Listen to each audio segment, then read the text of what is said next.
The stories contained in this podcast are the recollections of the guests we've invited onto the show. We are an outlet for people to share their truths, and we accept no legal responsibilities for the stories contained herein. I'm Kendra Sheets. And I'm Rich Gill. And this is Enough, a podcast that aims to shine light into the darkened corners of the music industry while discussing the ways we can and should improve ourselves and, in turn, our community. This podcast may contain graphic descriptions of sexual abuse and assault, including rape. These accounts can be triggering, especially for those who have also experienced sexual trauma. If at any point during this podcast you feel yourself getting triggered, we suggest taking a break and taking care of yourself before continuing. But we do ask that you continue if you are able. These conversations can be mentally and emotionally taxing, but they are so important to have. Welcome to another episode of the Enough podcast. I am one of your hosts, Kendra Sheets. I am your other host, Rich Gill. And today we are here with our guest, Danny Wolfe. Danny, would you like to take a moment to introduce yourself and talk kind of about how you fit into music and how it fits into you? Yeah, again, my name's Danny Wolfe. I've been playing music since, I guess I started singing in church when I was a kid. My mom was very supportive about it. We'd sing in the car. And when I turned about 17, the summer before my senior year of high school, my dad told my mom to go buy me a guitar so I could write songs. And then 6 months later, I was playing in a punk rock band, and we had a full set of original songs. And I never stopped playing. I mean, took a break during COVID, of course. I've played in tons of bands. One of that was on some pretty big labels. Small Towns Burn a Little Slower. I was just a singer in that band. We did some really big tours, played some big festivals. Yeah, we toured for almost 4 years, like at least half the year. Felt like we were touring.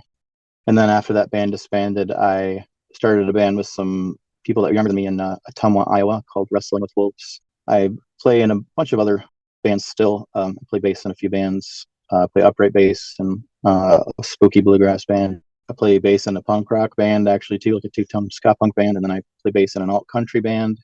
And I do solo stuff. And I have a backing band sometimes. And my solo stuff is under Danny Russell Wolfe. And when I have people play with me, it's Danny Russell Wolfe and the Revolving Doors. But yeah, I just finished up an album. Actually, it's just hopefully going to get sent off to be pressed into vinyl soon. So, Danny Wolfe is the busiest man alive in music today. I was just going to say, yeah. And I would like to just point out that I remember seeing Danny's band, Small Towns Burn a Little Slower, about 1.5 million times in the early 2000s here in Minneapolis with, they played with everybody. They were really good. They put out a split 7-inch with some very good friends of mine who are in a band called The Cardinal Sin. Which was great. So fantastic band. Yeah. Danny and I have sort of like circled each other, it seems like forever. So yeah, it's nice to sit down and chat. I want to backtrack really quick about one thing that you said. You said that you started off singing in choir and also in the car, which I think is really cute because like I did that with my mom and my friends too. But then at 17, you were just in a punk band. Can you talk about the transition from being in the choir to in a punk band and kind of what that was like? And were your parents supportive or were they scared of punk like some parents are?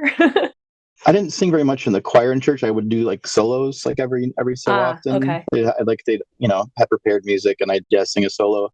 But no, my parents were very supportive. Yeah, they didn't care about punk rock. My dad is a very eclectic fan of music. Even like the day of my first show was like, I think it was February of 2009 maybe. My mom let me take that day off of school so I could make merch. I love that. Yeah. I think that's so cool. That's awesome. Yeah. Your parents sound so awesome and supportive. They are. Yeah, still. That's the best. Okay. Yeah, they used to come to a lot of small town shows as well. Really? Did it ever get like crazy to the point where they're like, where people are like, running around pitting or like, just being crazy at a show? And they were in attendance? Not too awful, but they usually, like, it was at the Triple Rock most of the time when they came and they were like up and, kind of in the back where there wasn't the big crowd and stuff. Cool. Yeah, nice. So, transitioning from all of that loveliness, Could you explain to us a little bit about why you're joining us today on the pod? Well, when I was around 5 or 6, maybe even started earlier, it's hard to keep those memories in order from when you're a kid. My cousin and I would be like in the closet or on the floor at night, and we'd be like kissing, and she'd fall asleep with her hand down my pants, and we'd talk about sex. And I can't really remember the conversations necessarily, but just a lot of that went on for, I don't know how long it went on for, but so I believe I was in kindergarten, and I was at my mom's friend who's babysat me sometimes, and there was 2 kids that were like a year younger than me, and we were in the closet talking about sex, and their mom heard it, and so she obviously got us out of there, and I waited for my mom, to get there, and when she got there, of course, her friend told her, what had happened, and my mom punished me. I believe that she spanked me. I'm not sure. I can't remember exactly what else. I started to compulsively lie to her just about anything, like just innocuous things. Like she'd ask me if I put my clothes away, and I'd say yes, and she'd say, "Did you put them away right?" I'd say yes, and all she had to do was go and check. And I don't know if it was just for attention or what, but I know that it was partially because when the truth came out, I was punished. I think so. I started lying. Now, the incident with your cousin, you said you were 5 or 6, and how old was your cousin? She was 6 or 7, not much older, maybe a year and a half older. I'm not exactly sure. Okay. Did you say it was multiple times that this happened? Yeah, if my parents were doing something, or sometimes we would just go visit my grandma. It was at my grandma's house, and my cousin and her family lived with my grandma at the time. So we would go there, and sometimes it was just, if my parents were going to do something, or we would go and visit there. So it seems like, 5 or 6 or younger, and then the incident with the other kids in the closet discussing sex happened probably in the next year or so. Yeah, So it seems like, you were on a fast track to growing up very quickly at a very young age, at least in this aspect. Did you notice anything else? I don't want to skyrocket through the ages here, but just kind of as you were growing up, did you notice that you were kind of ahead of the curve on some of these things compared to the other kids around you in the same age or same grade? I feel like I definitely became more interested in sex than what I noticed of other kids. And I don't know, obviously, I don't know their minds, but I definitely I thought about sex a lot. I had urges already, as an elementary student. And that's a pretty normal thing for someone who has gone through something like that at such a young age. Is no one reacts to assault or abuse or anything like that in the same way. But one of the things that happens is people become hypersexualized after that. And it sounds like that is exactly the reaction that you had to it. I was fortunate in the fact that it was at least someone that was close to my age and not an adult. It's probably would have made it a lot worse. Which is so weird to say, but I totally understand what you mean by that. It's never, you never want something like that to happen to someone, but yeah, I do understand what you mean. Like, if it would have been an adult who had maybe a preconceived idea of what they were trying to do. Yeah, Or even another child that's not so Right. familiar. I mean, yeah. someone else who's gone through something and then is imparting that on someone else. So, in regards to these recurring incidences, and you talked about how close you are with your family. Did you speak to them about this? If so, when, and kind of how did that go? I didn't talk to them much about it until I was, I don't know. Mostly I just talked to my mom about it as I was, becoming an adult, and a couple times, since then.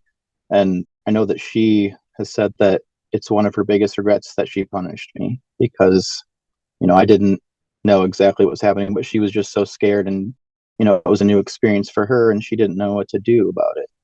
And that's essentially like the extent of how we really talked about it in regards to my instances. Like, we talked about the why she and her sister were doing these kind of things, and it was because that they were abused by adults and a friend of their family. And for them, like, when it came out that this was happening, their mother just like refused to believe it, and things just got worse, especially for the cousin that was about 4 years older than me, 5 years older than me, maybe. Okay, so I want to clarify here that it came out that your cousin had been abused, which is why there was some sort of understanding again at a very young age of this type of behavior. So there was family abuse on her end, and then it kind of seeped over into your side of the family with your experiences. Yeah. I was just going to say that the not the cousin that I had experiences with, but the older girl, she had issues where she had trichotillomania, I believe it's called. She had a huge bald spot on her head, and she ended up coming to stay with us for a while because things were so bad for her. And then I think maybe eventually they cut that person out of their family or their friend circle. Honestly, don't know who it was. Yeah. For anyone who's not 100% sure, trichotillomania is when you're compulsively picking at hair, either on your head, your eyebrow, somewhere on your body, and you basically pick out of compulsion, out of stress, out of anxiety, out of nervousness, and you are usually resulted in like medium to large scale bald spots. You pick until there's nothing left. I did want to go back and clarify one more thing. You said that you had spoken to your mom about this, and you mentioned kind of briefly that she was upset that she had punished you. Was there a conversation when you were younger about how you knew about sex when you were a kid talking in the closet?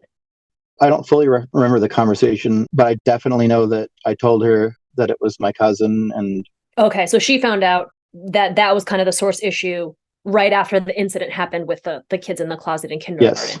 Another thing that happened as a result of that, I would have to fall asleep with my hand down my pants to fall asleep a lot of times. Like a self-soothing mechanism. Yeah. From then on, like, I mean, I don't do it anymore, but I'm not sure when I stopped.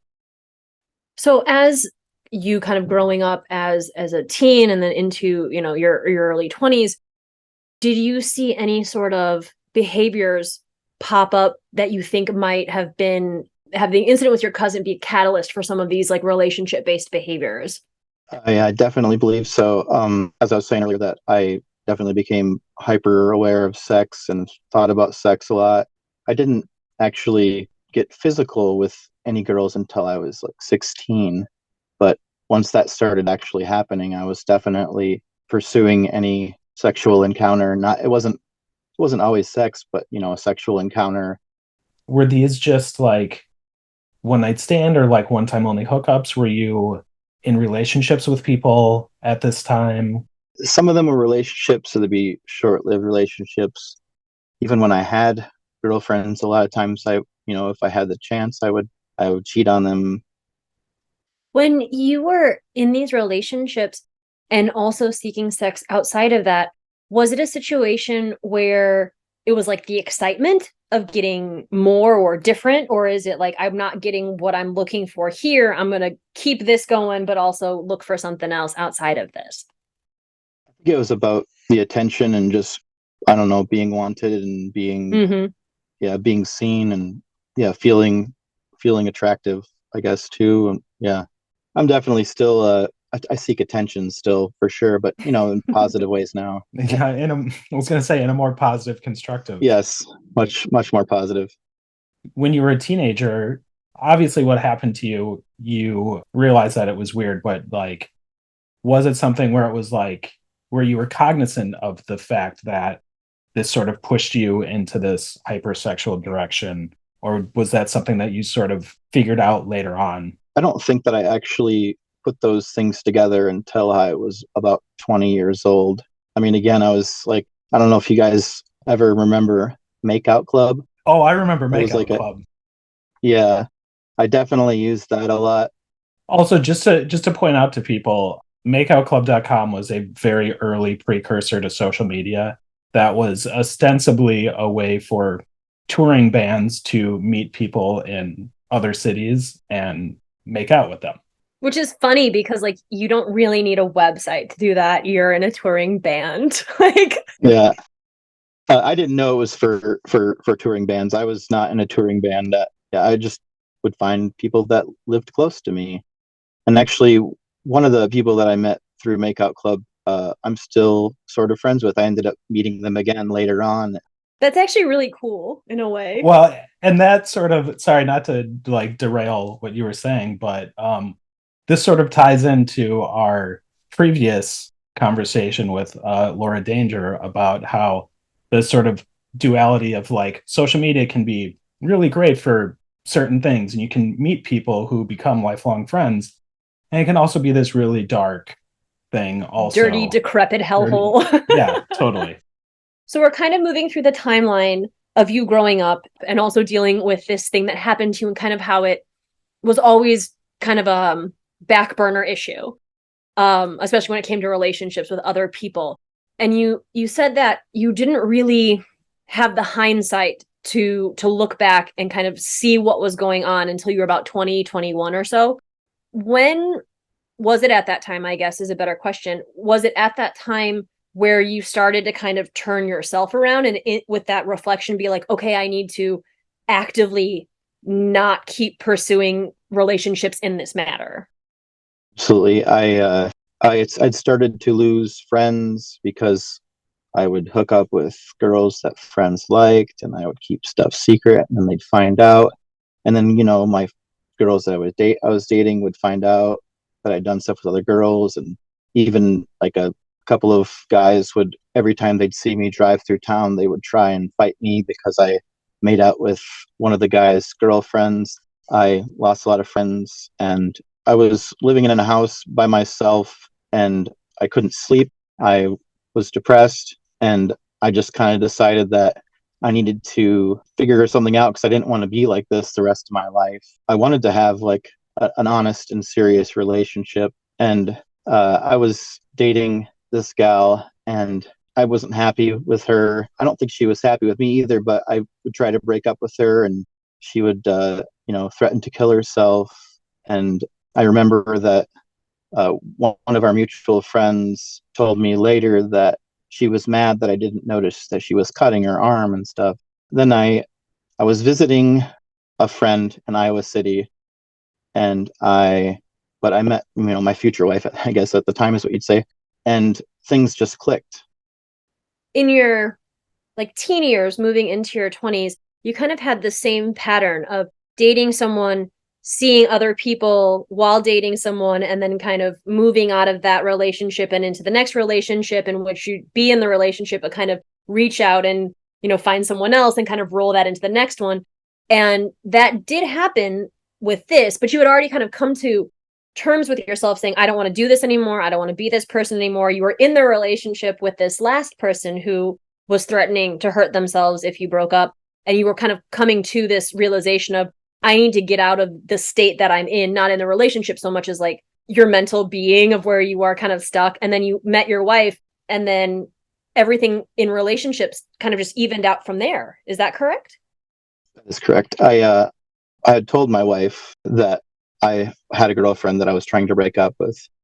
And so then I went home, and the next week I came back to see her again, and she's like, so what's going on with this? I was like, I took care of it. It's over. I decided not too long after I met my wife that I wanted to marry her. And she had just turned 19. I was 22 by this time. I got a ring. My band was going to play in this bowling alley in Creston, Iowa, and I drove down the night before because I was running the PA. My band at the time was opening for the Plain White Tees before the Plain White Tees was anyone, and so I decided I was going to propose to her at this show. And my parents even came down. My mom took a picture of it when it happened. So yeah, like it was during our set too. I like brought a couple of other people on stage just randomly and like asked them. I was like, we've been here a few times, about us, but I don't really know about you. And I bring people up and ask them questions. And then I brought my wife up on stage. She's like, oh, you know me, right? And she's like, yeah. And I said, so I don't know, do you want to marry me? And she's like, yeah. That's awesome. I actually had called her parents too to ask for permission. Her mom had asked me, her mom asked me to wait till she was finished with finals, but I was like, I don't, now that I have permission, I'm sorry, but I can't wait. So you guys married, and kind of the relationship aspect for you, it's slowed down. You're not going through, you don't have the revolving door of people, and you're not dealing with that. You've got your wife, you're on stable ground. You've acknowledged that you want to move on from some of this past behaviors.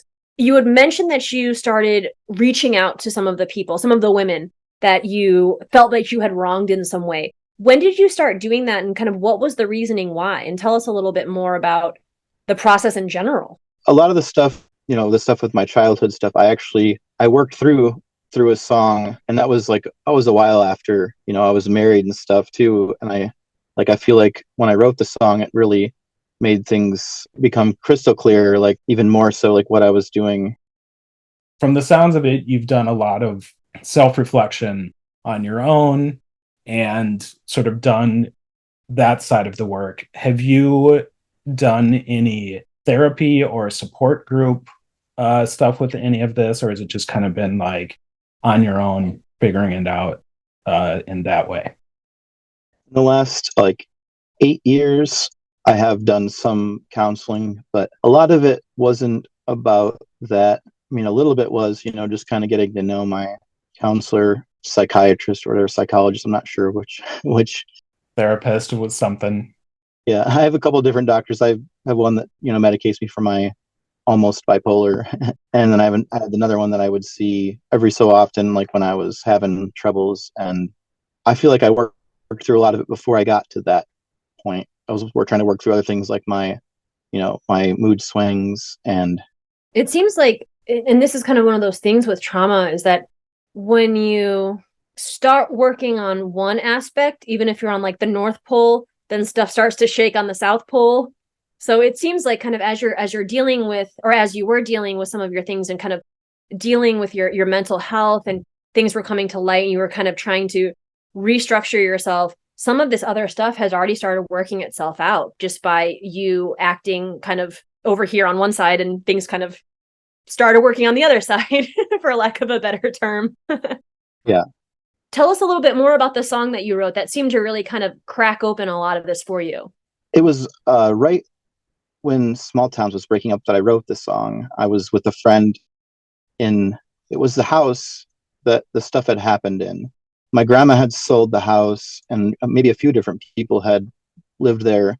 But then my brother later on in life bought this house, and he lived there for a few years, and then he was selling it.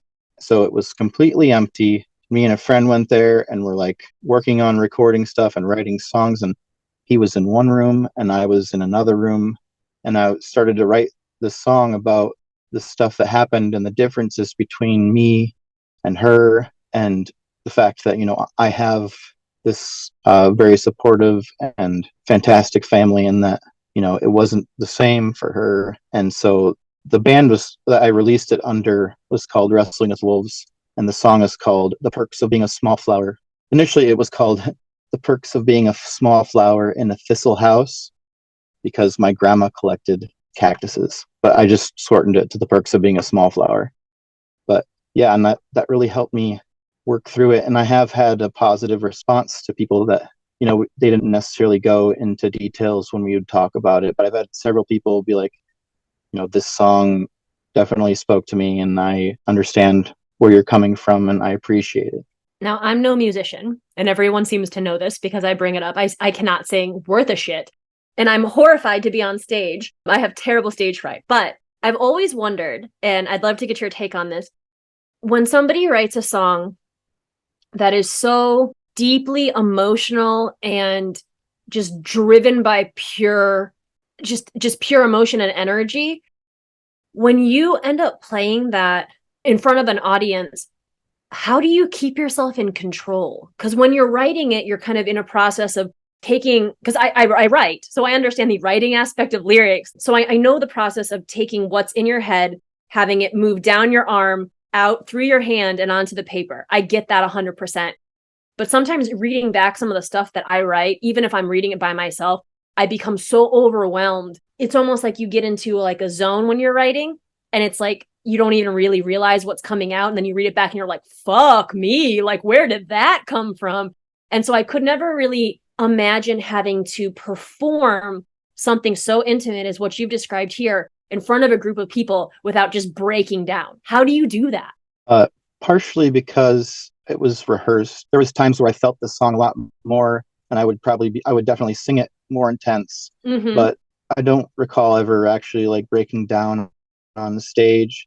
But there's definitely times, there's a few songs that I've written that are very, very personal that, you know, sometimes when I listen back to them myself, I definitely break down and cry, but I haven't done it on stage, but I definitely do it. Like, you know, songs I've written for my parents, and mostly songs that I've written for and about my family and stuff. Those are the ones, like, because a lot of times it's gratitude. That's when I break down. That's when I feel so grateful to have, you know, be supportive parents and, you know, to be able to write positive things about them. That's usually when I break down. This old house is where I learned how to misbehave. This floor is the first place I fell asleep with someone else's hands touching me between my too young and innocent to understand the difference between this and the other games we played. So like a disease trying to spread what I see, when Sheila caught us in the closet talking about things we should not know.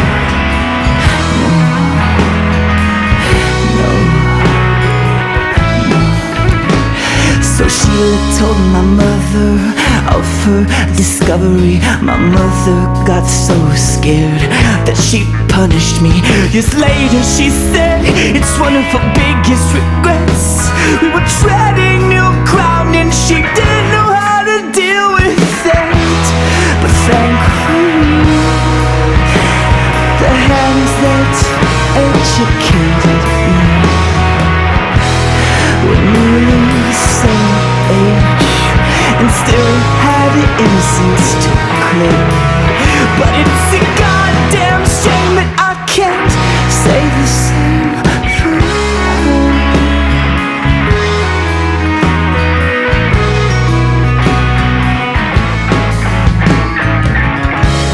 Well, this old house is where I learned how to entertain.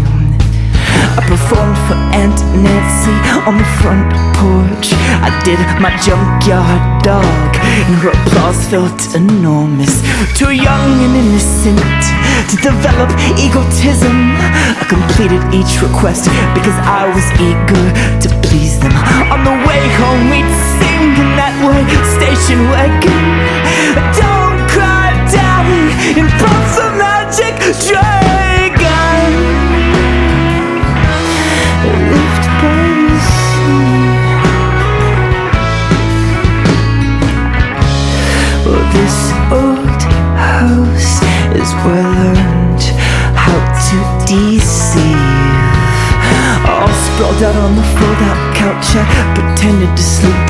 All my cousins killed box elder bugs and watched sleazy movies. Too young but not innocent, I understood the difference between this and my other TV shows. So I still can recall all the images I saw. They were burned in my thoughts and they will not be forgotten soon. But thankfully I had parents that nurtured and encouraged me, made certain that my life would feel worthwhile. But it's a goddamn shame that I can't say the same for her.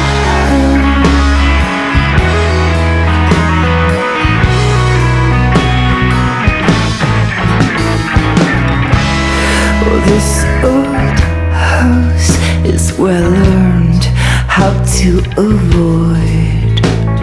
My grandmother would plead, Christy, please just keep the peace. Basically sit back silent and smile while you watch your sister steal. She was neither young nor innocent. I don't understand how she managed to take advantage's hand over fist and still continue to live in filth.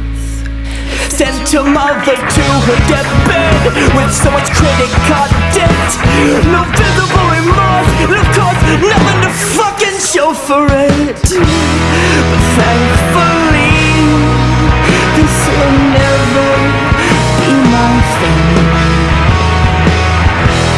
because we are close-knit, and if there's a problem, we never let it get far. But it's a goddamn shame I can't say the same for her.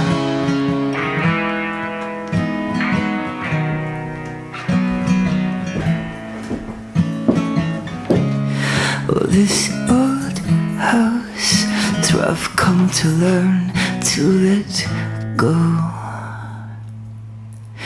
Right now my brother owns this pile of bricks. He's nearly moved out of it, put it back on the market. It's time that we part with it.